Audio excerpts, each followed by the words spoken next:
It's the Weekly Wrap with your host, broadcasting legend Bruce Wolf, and his trusty sidekick, comedian Tim Slagle. And now, without further ado, Bruce Wolf. Bruce Wolf, Tim Slagle on the Weekly Wrap, and now my favorite part of the program, where I guess what's in Tim's background. And I'm going to guess, Tim, in honor of the mysterious shooting at White Sox Stadium the other day, that you have got a picture of the actual perpetrator, who allegedly was an overweight woman who had the gun inside her belly fat. And I don't know if I want to look at this, but show it to me. Actually, I'm at a press conference. It's we're waiting for Senator McConnell to speak again. So sure. I gotta say, might be a while. You look marvelous compared to Senator McConnell. I'll tell you, once burnt, twice shy here. I'm just going to adjust my, there we go. He did it once. They should have yanked him at that point, right? I mean, yeah. This is embarrassing. It makes you wonder, between him, Fetterman, Feinstein, and Biden, it makes you wonder who's really running the country, doesn't it? You know what? I got a theory about that. When we were a young country, we needed a father of our country, George Washington. This thing runs on automatic pilot now. Well, I mean, look at it. You've got how much kind of like the movie Brazil. Oh, there you go. What do you think about? I mean, the federal budget. First of all, most of the stuff is locked in anyway.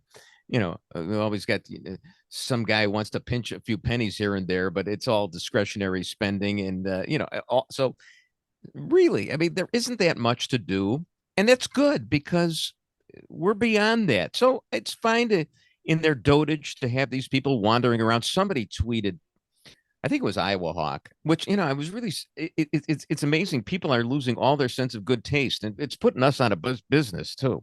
Because, I mean, Iowa Hawk, I think, said he wanted to see a pay-per-view debate between Feinstein and McConnell. And I mean, it's just, anyway, well, we'll get have more on Senator Mitch. And if he breaks in when and says anything, you'll tell us, I'm sure. Yeah, it's he's still froze. So yeah. Plus a little tease here. I think we have video. I don't want to show it right now because I want to keep people enthralled. We have video of one Tim Slagle in his stand-up routine. Uh-oh. I believe. Yeah. Actual evidence that I'm a working comic with regarding Mitch McConnell. But speaking of politics, so Donald Trump, and I predicted this. Remember when he was going to announce how he knew that the Georgia election was rigged, and he was going to have an announcement like the following Monday from his Bedminster golf course, and I said, yeah, and he'll probably shoot around a 67 that day as well, when he unveils that. Well, they canceled that press conference. However, he did say that he shot a 67. Wow. At Bedminster, which I got to tell you, as somebody who practices golf practically every day, I mean, it's my white whale. Speaking of white whales, Trump did not shoot a 67. There's absolutely no way that he did that. That's what he claimed. He claimed a 67. Sure. Yeah. He claimed a 67, and which is exactly what you predicted. I don't know if I predicted that score per se, but I mean, it was certainly under par, and there's no way. I mean, that guy. My guess is that he probably can't even break 90 most of the time, which isn't bad. It's not bad. I mean, most average golfers are around that anyway, but no, not with his swing, not with his girth. He can barely get around. Maybe it was on a mini course. Golf course. Here's the thing. Speaking of his girth, so then he's arrested. He has his mugshot, and I got to tell you, just to show that I'm not, evil, I thought his mugshot was very handsome. It was very nice. However, I think he weighed in at the tail of the tape, and we're not talking about a perfect phone call tape. We're talking about the height and weight. 6'3", which I believe on the height, or 6'4", 215. No, he's 215. I think you could add his golf score to that, the purported golf score, and maybe you're close to it. What his real weight is. Well, did they actually stick him on a scale at Fulton County, or did they just ask him what it was? Probably. I mean, the scales of justice weigh heavily against him right now. But because if he was actually on a scale and it actually showed 215, I mean, it's not really his fault, is it? 215, I believe, was the time on the scale when he had that. So it also would indicate that there's probably a lot of flatulence in there. It probably. But again, very nice headshot. I really like that. So here's something else that is rigged. I mean, it's even worse than his height and his weight. Is this whole idea that his trial is going to start, and this is the January 6th trial of the 4 cases. The one that has any merit whatsoever is maybe the Mar-a-Lago documents case, but this is the it's a great shot of Trump. They're referring to that on the web as the Kubrick stare. Oh, it's really? Jack Nicholson, when he started to in The Shining, when he started to go a little bung. Private Pyle in a Full Metal Jacket, when he said we live in a world of excrement. And wait, did Private Pyle say that in Full Metal Jacket? Yeah. Or I can't remember. Yeah, it says, "Come on, Pyle. It's you're going to be in a world." But I mean, is the stare the sergeant? Is the stare from the sergeant? No, it's from Pyle when he starts to lose it. Oh yeah, yeah. You can Google it, and then there's also the Clockwork Orange, the famous Clockwork Orange. So all the same stare. I think Hell 9000 also had that stare, if I'm not mistaken, right before he went into singing Daisy. But on Super Tuesday, the trial for the January 6th case is starting the day. Thank you for the look of Private Pyle there. There you go. The trial is, and by the way, why didn't Kubrick cast Jim Nabors as Private Pyle? I mean, it would have been perfect. Wouldn't you have loved to see Jim? Holy G. Sergeant Carter blow him away. Oh man, we live in a world of poo poo. The thing is he, and then Goober would have come along and citizens arrest.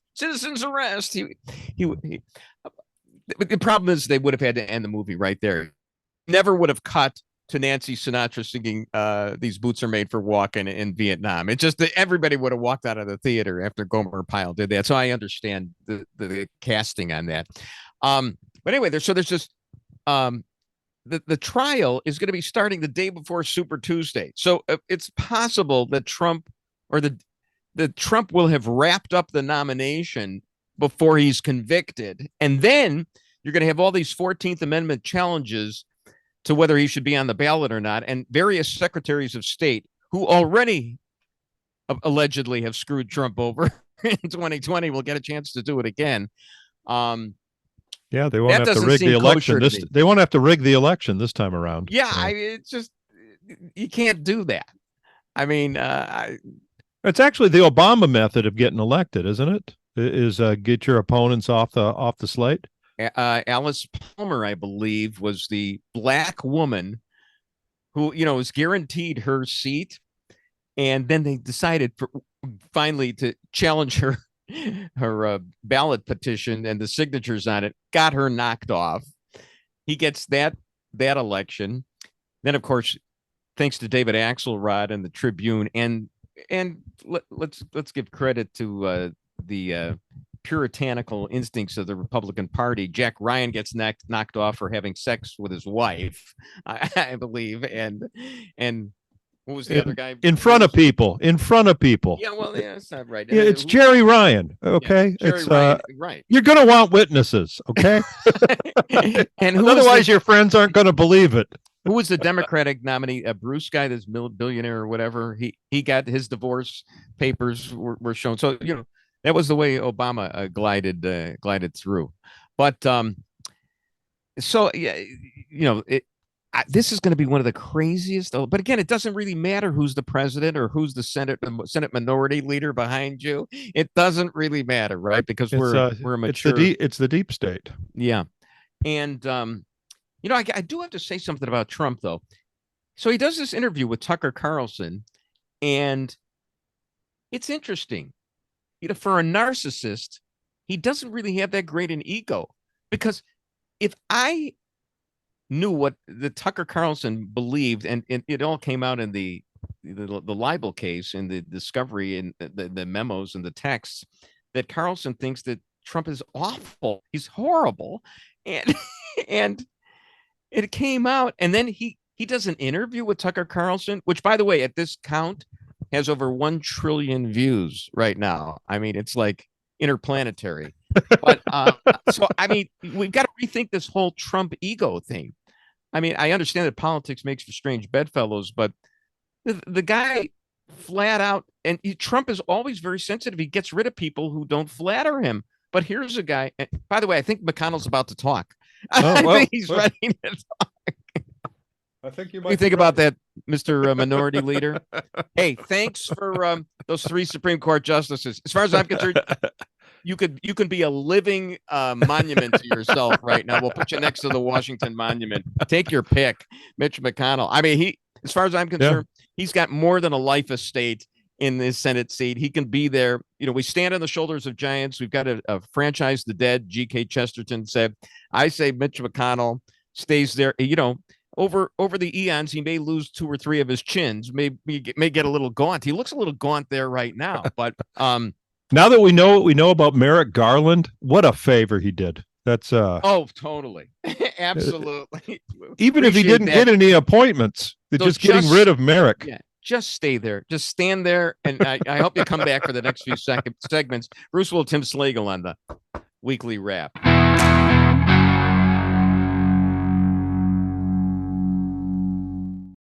What are your thoughts on running for re-election in 2026? What are my thoughts about what? Running for re-election in 2026. That's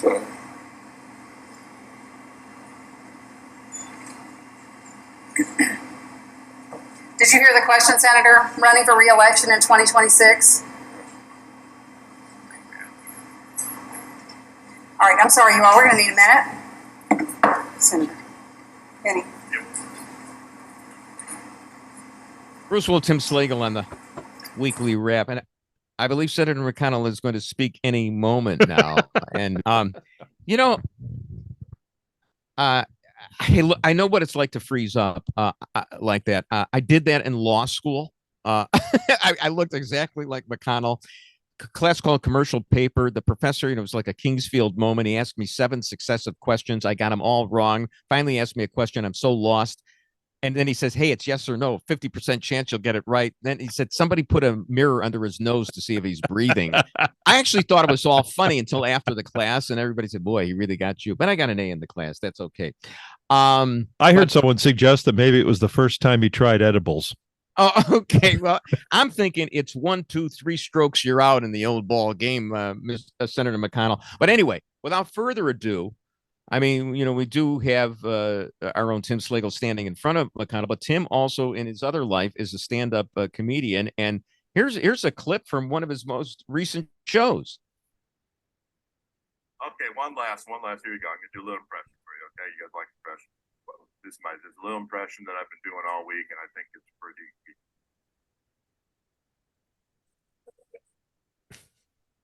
Mitch McConnell, ladies and gentlemen.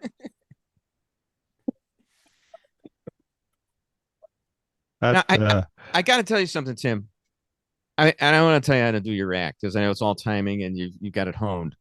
But see, I would have stood there for at least 4 or 5 minutes. I would have pulled the first time the first night I did it, that's what I did. Oh, really? Okay. It was fantastic. I mean, that's Andy Kaufman-esque. Oh, it was so much.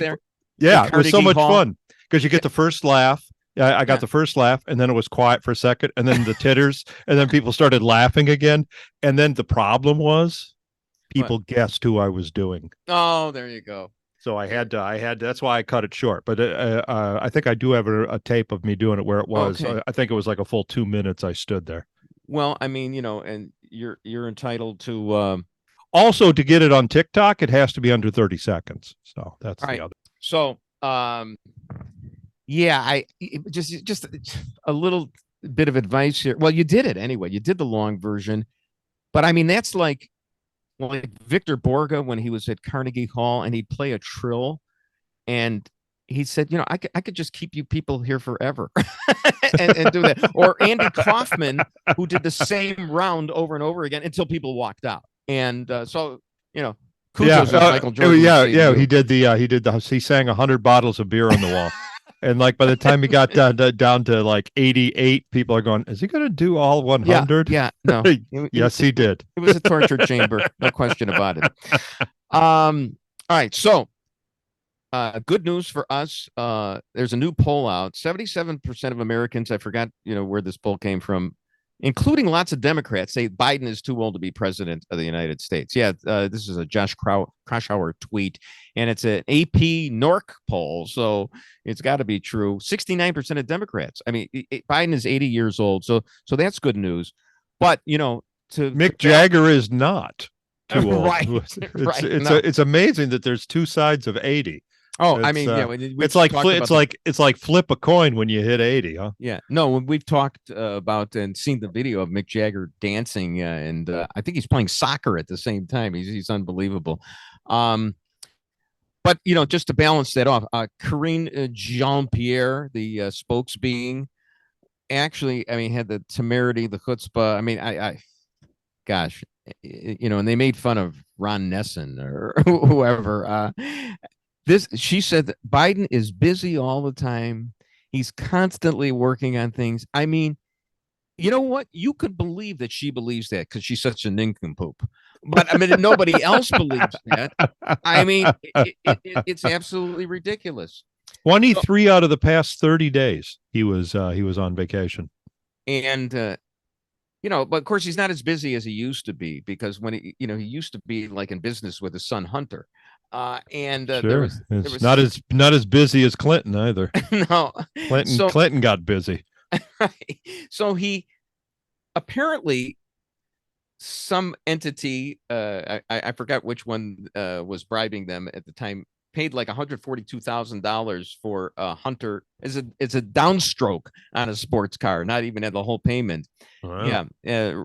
Rakishev sent Hunter Biden a $142,000 $300 payment for a sports car on April 22nd, 2014, the same day Joe Biden appeared alongside Ukrainian leaders in Kiev. Now, just because one thing follows another, the rooster crows and then dawn breaks, it doesn't mean that's post hoc ergo propter schlock. And there's a page where you can look up things that seem to follow the same trend, and they compare swimming pool drownings to Nick Cage movies. That's what's called a correlation.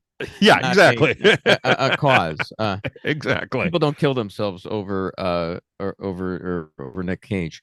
Only the financiers of the pictures, I think. So anyway, but there is more bad news. Matt Continenti in the Commentary Magazine this month, and he's no fan of Trump, pointing out that Obama apparently had a visit to the White House recently at some point, and he tried to spin it the best way, but basically he has no confidence in Biden and actually fears Trump. And there's a lot of bad news, as Continenti points out. Fitch downgraded the U.S. credit rating. The price of gas is rising. The strategic petroleum reserve is at its lowest in 40 years. After an early summer lull, illegal border crossings are up. New York City has nowhere to put migrants. The Ukrainian counteroffensive has yet to punch through the Russian defenses. U.S. military is out of ammunition. And Biden's not doing anything about any of it, which is good. But I heard that the petroleum reserve, you can't fill it up again. It was only meant for they just filled up a bunch of salt mines. I just saw this recently. And once you take all the petroleum out, it's you can't do it. You can't do it again. Can't fill them again. It's right. So even though you're going to have to be filling it at $100 a barrel, rather than like when Trump wanted to refill it at 20, and I think he was voted down in Congress when he tried to Well, we will just kick that can down the road like Social Security and everything else. Don't worry about it. I'm not going to be around. Certainly, Senator McConnell's not going to be around. I can tell you that much. I think our military is going to be running on solar by then, though. Solar and wind. That's great. So I just hope they don't attack at night. Right. Or when we have, our fight with the sun people. It's funny that in the rundown here for today's show, Chris, our producer, who is a diehard White Sox fan, did put in a White Sox thing, but he didn't put the whole thing about the shooting at White Sox Park. And I remember when they built that. That was everyone's speculation that you had that huge grandstand right across Robert Taylor. Yeah. Well, as a matter of fact, it was the one allusion or reference that Mike Royko ever made to me in a column, because he said that these two crazy radio guys, me and the other one was Jonathan Brandmeier, the host of the show, were reporting scurrilous rumors about shootings coming from somewhere else. Well, they tried to blame it on wherever, like it came from a mile away. But the latest, the best theory right now is that an overweight woman snuck a gun in her belly fat. And I'm saying, well, from now on, and they have, they drop the weapon through metal detectors. Anybody with more body mass of more than 25 is going to have to be strip searched coming into the ballpark. I don't know what else you do. Somebody tweeted to me that was a tummy gun, which I thought was kind of funny. And somebody asked, would it be a crime to use your body fat as a silencer? Aren't silencers illegal? So then fat people would be illegal. And that's only if you're shooting from within the body fat. Probably. Was this the actual woman that got shot, or was it someone else? The theory is that she accidentally shot herself and then shot somebody else too, and nobody was seriously hurt. But there's all kinds of questions as to why they didn't stop the ball game at that point. And as Chris says, the same investigators who did the Coke investigation at the White House will never know. Right. So I'm wondering. I heard something new on the Coke investigation too. What's that? Is that actually that it was a drop, that it was that they found a regular drop, that somebody who lives in the White House is a regular user. Oh, I can't imagine who that is. But probably the fat person who came into Comiskey Park lives in the White House. Do you think that does fat act like Kevlar? I mean, can it? Sure. Yeah, right. So she's kind of bulletproof, I guess, that woman. So was this the woman? Was this the woman that sued? Because one woman who was shot sued. Has somebody filed a lawsuit already on this? I didn't know that. Duh. Right, what am I talking about? There were no Chicago attorneys ready to take up that case. Right. We'll check it out during the break. Bruce Wolf, Tim Slagle on the Weekly Wrap.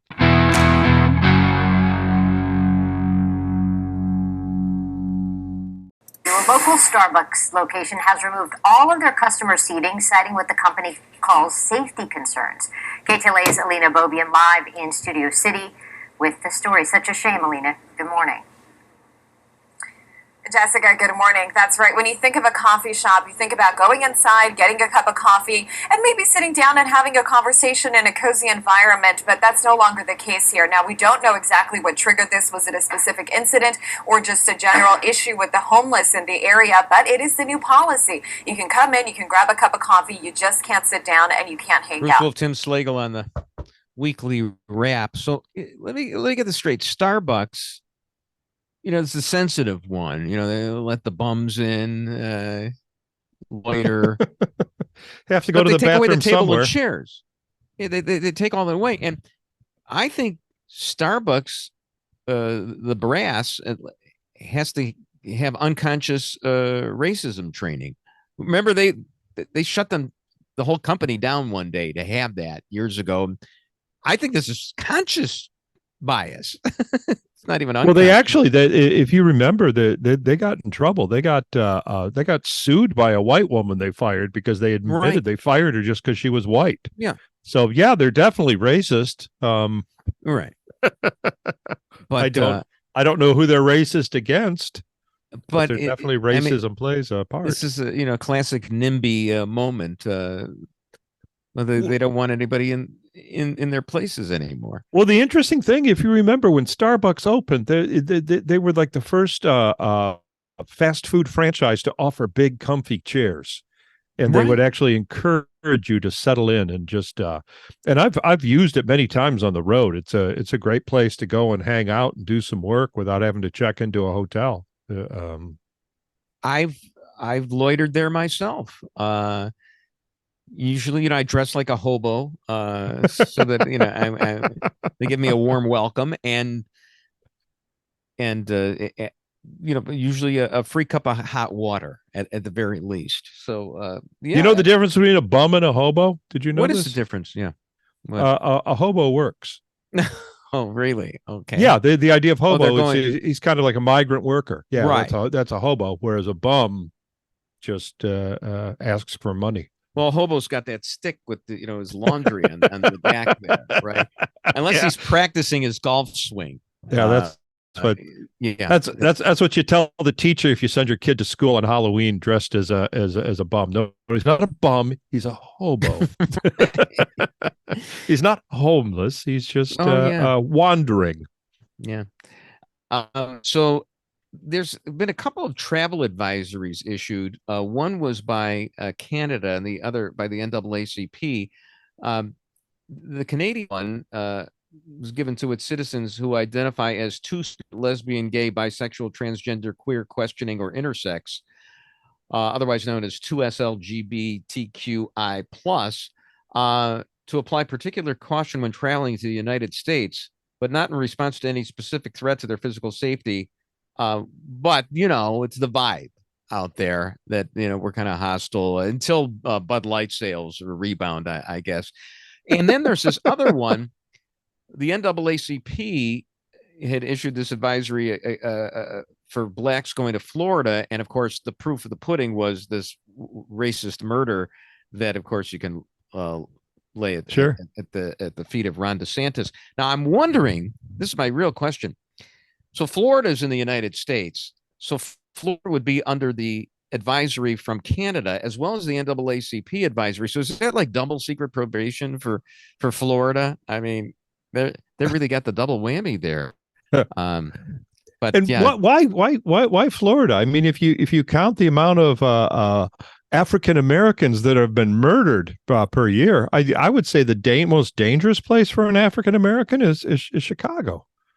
Well, but let's be fair now, because Chicago's got a big population, and yeah, right. You're right. It's bad here. It's bad. It's bad anywhere there is a blue city, and it can be in a red state, but red states have blue cities as well. Yeah, but those are just those aren't hate crimes. Those are just crimes. If you get murdered and there's no malice in the person's heart when he murders you, it's much feels easier better to take. Yeah, it feels it's a lot better. Sure. It's kind of like a bullet to a fat woman at Comiskey Park. It really doesn't hurt. Speaking of which, and we got to talk more about this White Sox shooting here, because as Harry Carey once said, you can't beat guns at the old ballpark. I believe that's what he said. But it was not known, according to the Sun-Times story, if the bullet that passed through the older woman's thigh was the same one that grazed the younger woman's abdomen, or was the one found in the hoodie. I mean, you talk about Zapruder-like action right here. I mean, this is one magic bullet, and even the Zapruder bullet at most came from the fifth floor, I guess it was, of the book depository. This one, they still are not ruling out that it came from a mile away, or from maybe a drone. So but here's the thing. Why you'd stop a Little League game if something like this happened? Why did they stop? And the ball game, it was just the White Sox and the A's, like two of the worst teams in baseball. It's practically a Little League game. Why wouldn't they cancel? And then they canceled the Vanilla Ice concert afterwards, and then lied about it on the scoreboard, saying technical difficulties or something. So why wouldn't they cancel? Yeah, those Vanilla Ice fans, boy, those those white gangster rappers, right. Of course, people are going to be bringing heat into the stadium. I just it just doesn't make a lot of sense. But it was a good distraction. Maybe they don't want to cancel a game because it would diminish from the impact of Disco Demolition in 1979 when they had to cancel. And you don't want to see another cancellation. That's what I'm thinking. Yeah, it's kind of very similar, isn't it? You got a bunch of people showing up to see Vanilla Ice, just Right. like just to see the disco records blowing up. There was no Right. were there musicians that day? Well, there weren't there any a concert? musicians, but there were a lot of records. People brought their disco Yeah. records to blow them up. So I mean, basically, you were figuratively blowing up Donna Summer, which is worse. I, for one, enjoy her rendition of MacArthur Park. I'll admit that. And with his sampling, Vanilla Ice has destroyed a lot of songs for me. So Okay. I guess that's the tie-in, huh? So there you go. Anyway, I just there's still a lot of questions there which will be unanswered, and really it's a nice distraction from everything else that's been going on with the White Sox. They hired a new general manager today. His name is Chris Getz, and he was always so they cleaned house, but they didn't really. They just kept they went in-house, just like they went in-house for a shooting, and just promoted somebody. The rationale was that Reinsdorf, the owner, believes that the White Sox can win next year, so he wanted to have somebody in the organization. Well, if they could win next year, why did he fire Kenny Williams and Rick Hahn? I mean, I don't know if I understand that logic, but they wanted to promote someone in the organization, much in the way that they appointed Weiss as the special prosecutor exactly on the Hunter investigation. I'll tell you that's our analogy of the day. It's a winner. It's gonna blow Senator McConnell's mind right behind you, but yeah, we still have not heard from Mitch. Nope, he's still trying to get a word out. Well, it's interesting because he actually looks a little better. He's not as jowly, but maybe that's kind of that frail look, I guess. So maybe it's not that good. I think he could use like 1.5 chins, not the 3 or 4 that he had. But now he doesn't have any. So it's he doesn't look like a snapping turtle anymore. He looks like a mud turtle. It's kind of sad. So meanwhile, there's a study out that, guess what? After all the feminism, single women are very, very unhappy. Can we roll that tweet in here? I mean, it's just kind of a sad thing. I mean, are you surprised? You mean sitting at home with a pint of Ben and Jerry's and along with your cats around you isn't a happy lifestyle? No, and then you get the fur balls in the Ben and in the Cherry Garcia, and it's surveys show that after 50 years of feminism, American women are only 50. Oh, it's more. Well, yeah. American women are increasingly likely to report themselves as unhappy, a characteristic especially marked in unmarried young liberal women with no religious connection. And of course, this coordinates very nicely with their voting patterns because, as we know, married men voted for Trump. Married women actually favor the Republicans. Single men favor the Republicans, but unmarried women, 37-point for the advantage for the Democrats. Uh-huh. And when you're married to the state, I mean, that's tougher than a nun being married to Jesus, right? I mean, it's a single women unhappy. In other news, fish now riding bicycles. Right. And that's a reference. Isn't that a Gloria Steinemism or something? Yeah. A woman needs a man like a fish needs a bicycle. For our young listeners, yes. Yeah. I'm See, sorry, they wouldn't have caught how clever that is. And I have to. Sometimes you need the annotated version of the Tim Slagle act. You could bring me if you'd like to your stand-up routine. So if you're doing your Mitch McConnell impersonation and it passes like the 2-minute mark, I'll just yell out to the audience. He's doing McConnell. I mean, really, you people. Do you do other voices? Well, actually, it wasn't a voice. You do other impersonations? Yeah, I have, but never like an announced impression. When Clinton was in office, I used to, I feel your pain, and while I'm at it, I'm going to feel them boobies too. It's good. I used to do that, but that was like it wasn't. Ladies and gentlemen, here's a little impression. This is my impression. No, it wasn't Rich Little doing. It wasn't. Or Frank Gorshin. How you go? Sometimes I feel like I'm turning into James Cagney.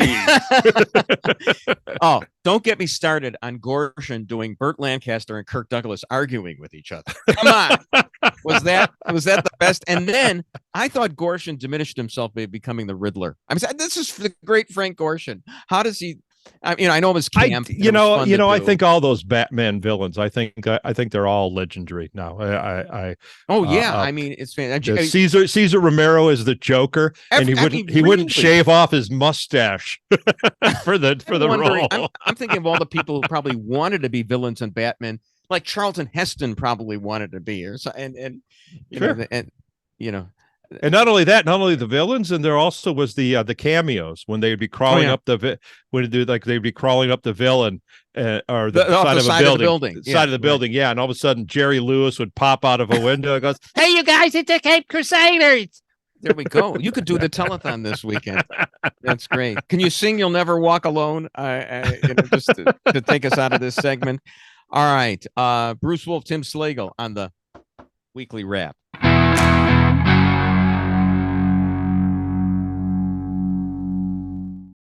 Bit of a stinky situation at the U.S. Open. It is not because of the action on the courts, though. Some of the top tennis players in the world are complaining about the smell of cannabis. So where's it coming from? News 4's Greg Sergel went to Arthur Ashe Stadium to find out. Greg.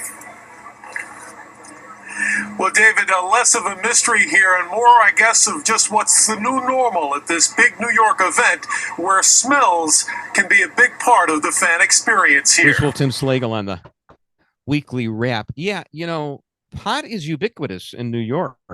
It's not only at the U.S. Open, it's everywhere. And are we going to find out like 25, 30 years from now that it's pretty dangerous, especially for kids under 25 to have it? And I think it's already showing. I mean, you hear employers talking about the kids today have no ambition, that they can't work. They do what's called quiet quitting, where they actually don't quit, but they don't work either. They just show up every day and sit there.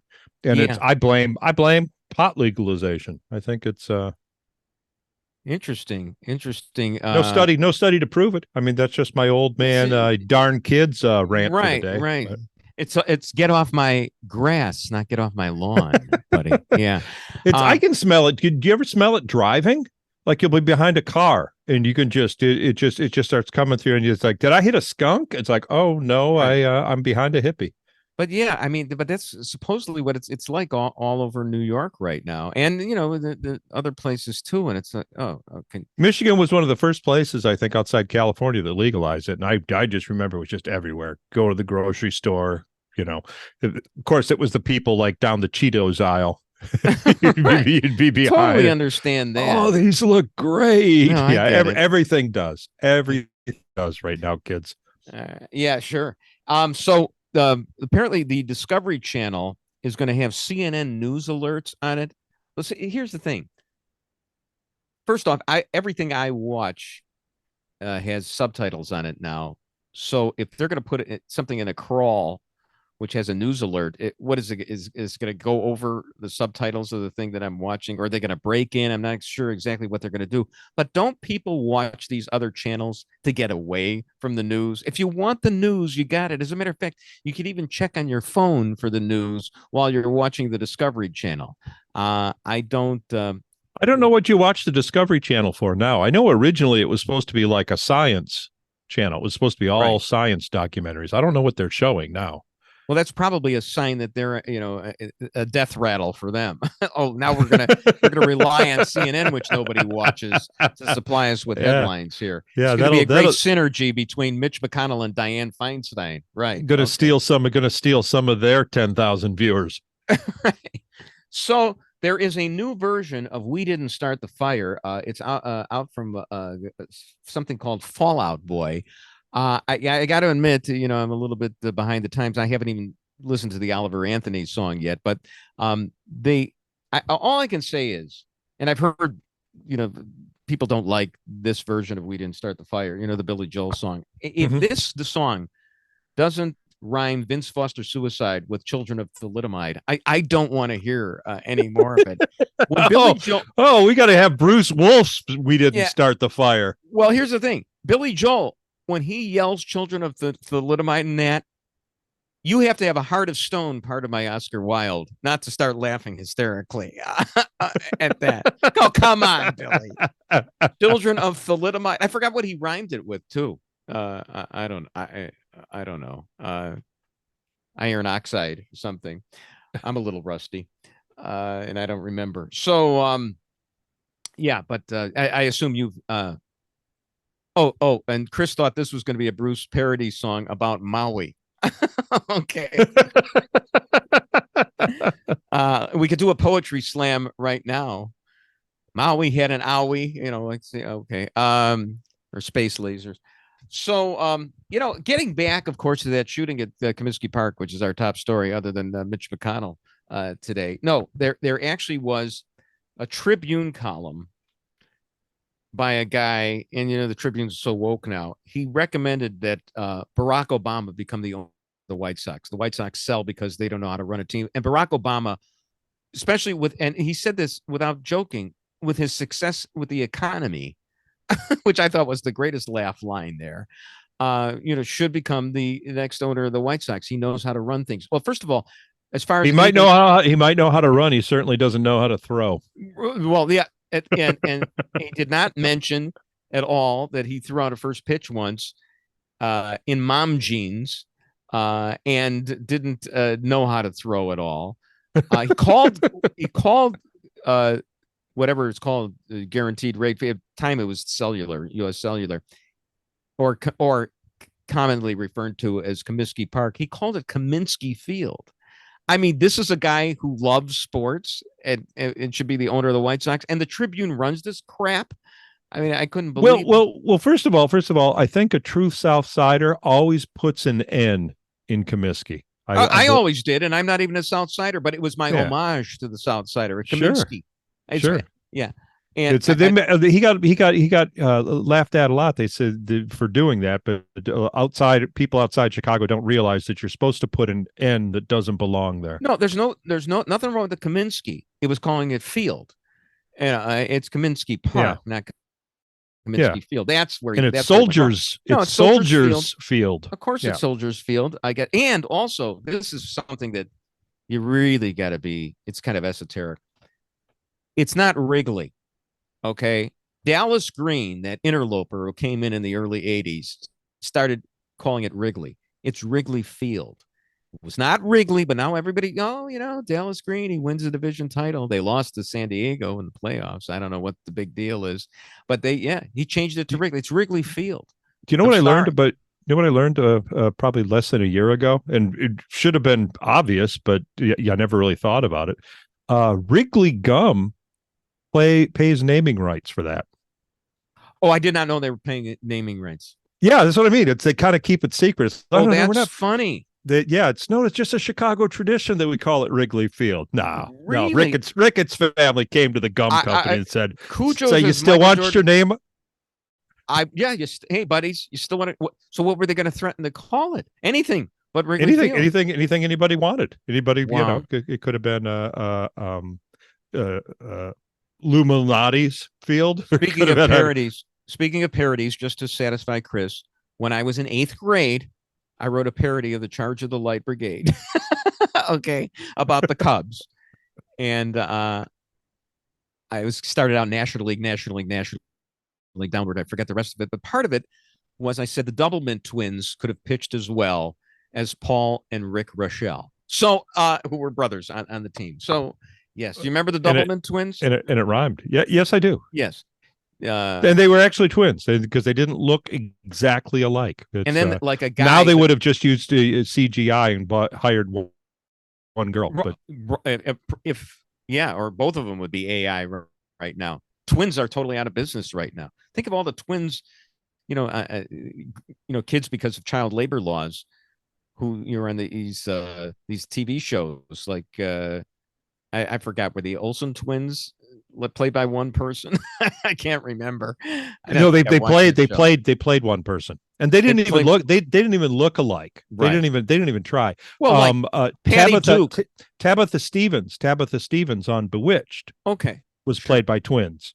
Sure. But they were identical twins, so you never knew. But they did that again with the Olsen twins, and it was obvious they didn't. That they were changing from scene to scene. Axiom 1 of the Weekly Wrap. Eventually, the conversation will devolve into 1960s TV trivia. But Patty Duke played her cousin Kathy. Yeah, Kathy could live most anywhere from Zanzibar to Berkeley Square.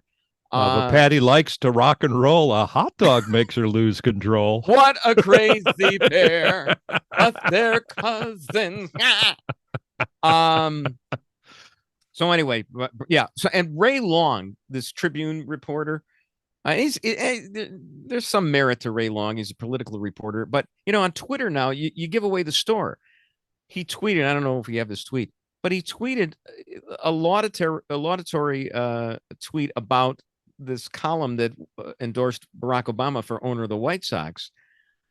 What are you doing, Ray? I mean, you're supposed to be objective and you're giving it away. But at least, he's honest about that. And he did mention the mom jeans in the tweet. So I'll give him that much. He actually did. Barack actually threw out 2 pitches.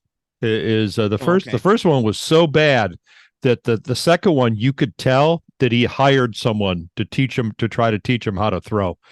Because his form was much better on the second one. But I gotta tell you, the mound is scary. Have you ever stood on a mound?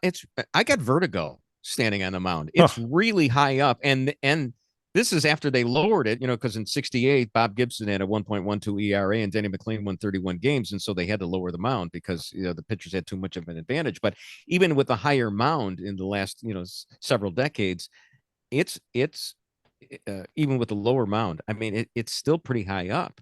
So I and most people throw out the first pitch, don't throw from the mound. Now, I don't know if Barack Obama did or not, if he threw from the pitcher's mound itself. We actually have video right now. Let's watch this video.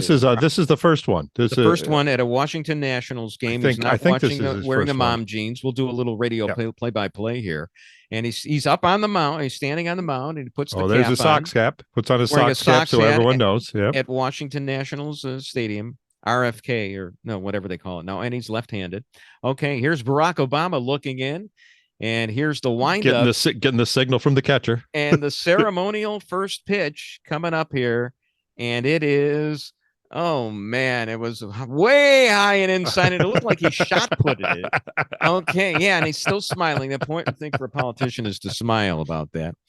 All right, and on that note, Barack Obama, then he walked over and told Joe Biden, "You're too old." But Mitch McConnell, you will always be eternally young to me. Thank you for joining us as in a cameo role here as the quasi character in this edition of the Weekly Wrap with Bruce Wolf and Tim Slagle.